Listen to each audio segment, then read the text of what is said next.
long time. Fahim has been doing a wonderful job, especially when it comes to the social causes, the promotion of the social causes, and the creating especially the awareness about the social causes. And as far this exhibition is concerned, I think this is the need of the hour today, and especially because as far our youth is concerned, youth is not aware, especially about our history, and moreover the history is being distorted in our textbooks now. So I think it is more relevant from that point of view that I would really like to mention about the role which all these freedom fighters have played in the freedom struggle of our country. But unfortunately, I think majority of them have not got their due recognition, and if you ask me, they don't really need the recognition because they have not fought for the country for the recognition purpose. But I think we as a nation, we as the citizens of India, it is our responsibility to pass on, especially to our younger generation, their contribution in the freedom struggle. Because these people don't actually belong to any community, because they belong to our country. Because if somebody says that he is a Muslim freedom fighter, I don't really agree. Because the moment you say freedom fighter, he's the one who has fought to free our country from the clutches of the British within those days, British rulers. So I think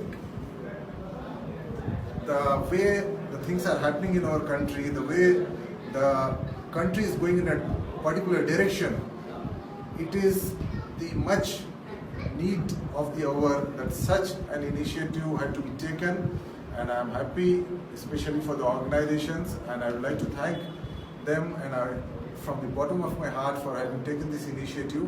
And I think this should be taken into different parts of the country, especially to Delhi, Bhopal, Lucknow, Jaipur, and I think pan-India basis we must have this kind of exhibition. And the purpose of this exhibition is not just to tell the people and tell the youth what the contribution of these people has been, but it is also to give them the message that when we fought for the independence of our country, for the freedom of our country, it was not only one particular caste or one particular, because at that time we never had something like a Muslim, Hindu, Sikh, Christian, because we all fought together for the independence of our great nation. But unfortunately, because the day has come, we have to address them as a Muslim freedom fighter. So I think that is the most unfortunate part, especially in the present India, because I am the last person to say that he is a Muslim freedom fighter. He is a freedom fighter, and we are proud that he is a Muslim freedom fighter.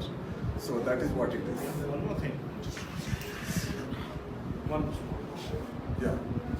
Relevant question what you have asked, and I'm happy that you have asked this question, because India as a country, in fact, belongs to all the religions, all the castes, all the creeds.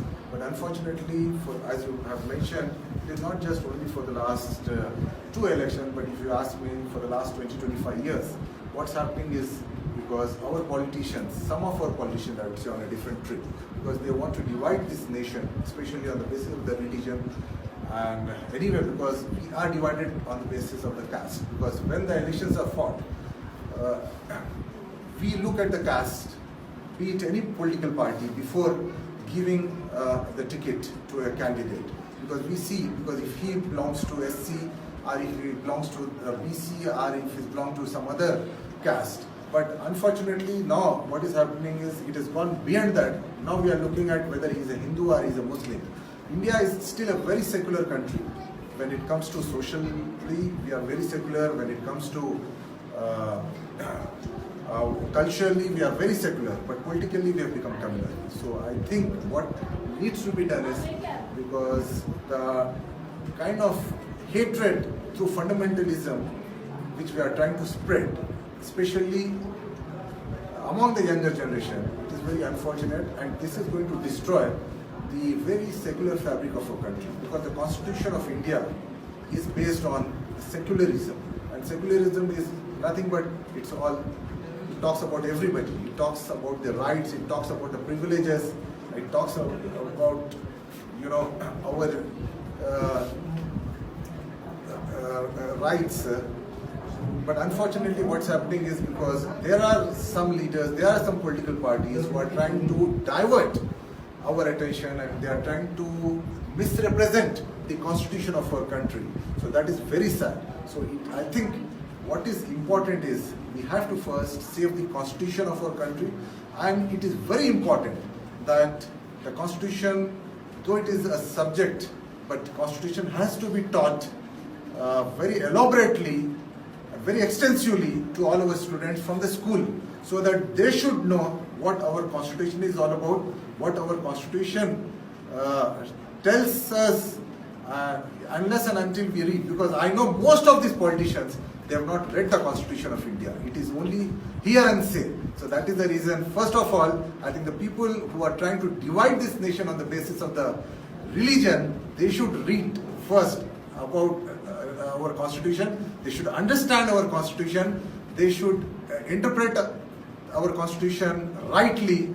Then only they should come into the public life, and it should be made compulsory, because there are so many people, because who can't actually sing Jana Gana Mana, the national anthem, and there are so many people who want most of the people to sing Vande Mataram. They themselves cannot sing the full version of Vande Mataram. So I think what is happening now is we are divided on Vande Mataram, whether we should sing Vande Mataram or not. But that is not, this thing, because India is much bigger than that actually. Because India, in fact, is a country where we are setting, Pandit Nehru has, when he became the Prime Minister of our country, he in fact has put the India on the path of the development through the 5-year plans. But today, where are we heading to?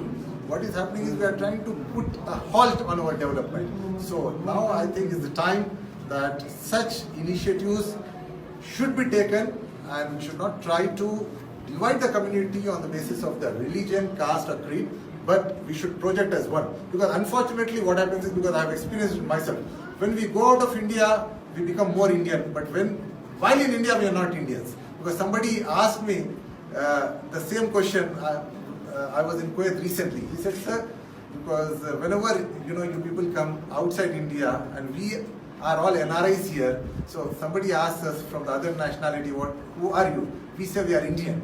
But when we go back to India, then we say we are some state or some place. Then comes whether I am a Hindu or a Muslim or a Christian. But we are first Indian, then rest everything. So thank you so much, and I think you are doing a wonderful service, especially by covering this event, and I think you will take this to different places, especially through your platform. Thank you so much. Jai Hind.